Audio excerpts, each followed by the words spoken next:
lead to a knockout. So we're gonna see, these teams have that in store for us. Starting off here, double Brella on the side of Lowkey, which is something we're seeing kind of more and more often, I feel like. Yeah, and that's going to be a really good matchup versus this kind of quad, straightforward shooter comp that we see coming out of Plumeria. So we'll see how much these Brellas do come into play. Now, of course, the Kensa Undercover Brella does not have the same kind of ridiculous matchup versus shooters that the regular Brella does. But it is being piloted by Morsa, who's a really strong player, and then the one is going to be on the Vanilla Brella, who is also a very strong player and is going to be really good at winning those one-on-one. Right now, it's a 2v2 situation. We see armor going off on the side of Lowkey, trying to be a little bit aggressive right now as Morsa pushes up on this, I believe, heavy splatling over to the left, but ends up getting cornered, is forced to jump out, and that looks like Plumeria is going to be kind of on top of this opening engagement. They were able to get some picks, respawn, and start pushing forward. Yep, they're not really being too aggressive just yet. It seems still two players hanging out kind of by the tower.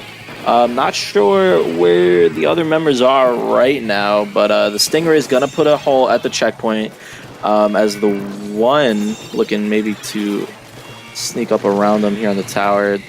Sakali going to back up, use his Ray. Kind of just a slow push right now, but they have all the map still. Lowkey maybe a bit separated here. Yeah, it seems like they were able to successfully defend. They only get halfway through that first checkpoint, and honestly, just fending off that first checkpoint from being pushed is probably like all you can ask for on this map. Oh, nice shot by Gamer. Yeah, Gamer sniping is something we see every day, right? It is definitely an experience, but that's going to be a full wipe coming down. And as you said, fending off that first checkpoint is a big thing, because after that first checkpoint, it's kind of hard to get past through, but once you do, you can really get the ball rolling. Yep. And Lowkey right now getting immediately right past it. The Ray's going to come out to stop it, but we have Stingray Ink Armor coming out from Lowkey's side. They had a bit of a special advantage, and now let's see how they can use some aggression to get even more points going on. Not just nice usage of torpedoes and bombs and all their firepower here. It's only a 2v2 now, but they're just building up points. Kautomar getting kind of pincered here. Torpedo to the back of the head, man. Yeah, and really, just like we said, after that first checkpoint, the ball really gets rolling here, and that's kind of what happened. And like I said, a knockout coming out real quick.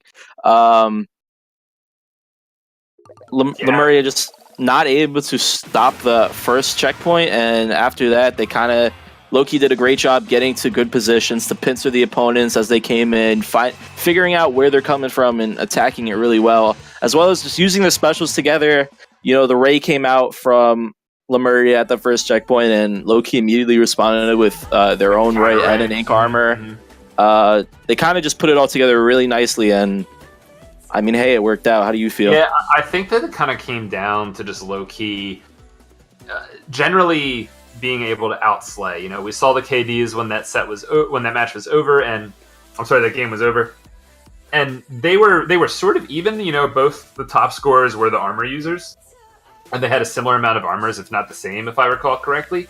But the rest of everyone on the teams, Plumeria had if you lined everything up, you'd see 1 or 2 kills less on the side of Plumeria for all of those. And I know that some of that is going to come down to that ending push, because like you said, once the tower gets rolling uphill, ironically, it's as soon as the tower starts going up, that's when the tower doesn't stop. So a few of those kills are going to be credited towards the kind of desperation to stop the tower that was required from Plumeria. But honestly, I think it was just a little bit of outslaying. That first checkpoint was taken, and that's all it's gonna take. But now we are going to be into a little bit more of a stable game mode. Rainmaker on the Reef. Now, obviously, this is a game mode where knockouts can happen, but after that one change to the way this map is designed, it's a little bit harder to actually have that happen too easily. And I think that we're going to see a more stable game that's going to be really telling of how Game 3 is going to go.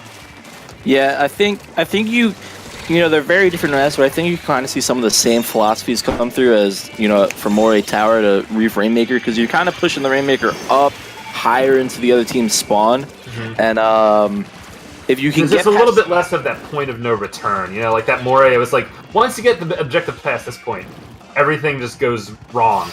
Or right, depending on which team you are. This map doesn't quite have that. Yeah, but I still think to a lesser extent it's there. I think if you can get it past a certain point, if you can climb up onto that final like spawn platform on the other team's side, it can definitely get rolling real quick there.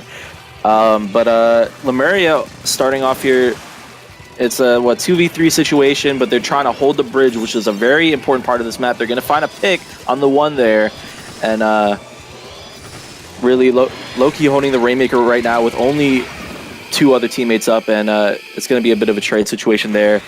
Kind of not much going on in the way of one team getting control of the other. What do you think they need to do to break through this initial kind of neutral stage? Well, I think that one team or the other really needs to just put together a situation that can get a lot of kills, right? Like like we said, this game is going to be a lot more stable, so there's going to be plenty more of this kind of like stalemate situation. And what really is going to change that, especially in a game like Splatoon, is like once one team gets a wipe and they're able to really push the objective forward really fast in a small amount of time, that's going to be when you start to see the match get explosive. You're going to start seeing the other team be pressured to kind of draw a little bit more out of themselves to make things happen. And it seems like it's starting to happen right now. Lowkey getting some picks over to the left side of our screen. The one pushing up about to try to go for an armor. Gamer gets it to 24, which is a little bit better than he otherwise could have. 30 isn't the best push on this map.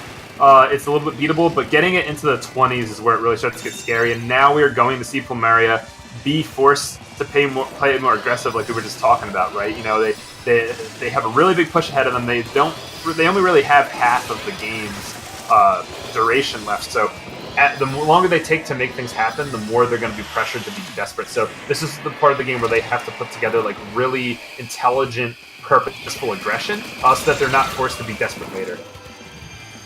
Yeah, really, I think what we've seen both in the Moria game and early on in this game, we've seen Lowkey kind of string together kills and just act on it so much more quickly than Plumeria. I think that once they find their picks and they can just get them together, I think when they're on the same page, they're really on, and they just get the ball rolling, get so many points so quickly. And Plumeria's kind of have a bit of a trouble matching that. They're not really acting quite as quick. Whether it be just with finding picks or flanking and pincering and that sort of thing. They're kind of just failing to match up, but they have a lot of map control right now. Gets a couple picks there, seeing somebody over on the bridge, but not able to fully. He gets a trade there.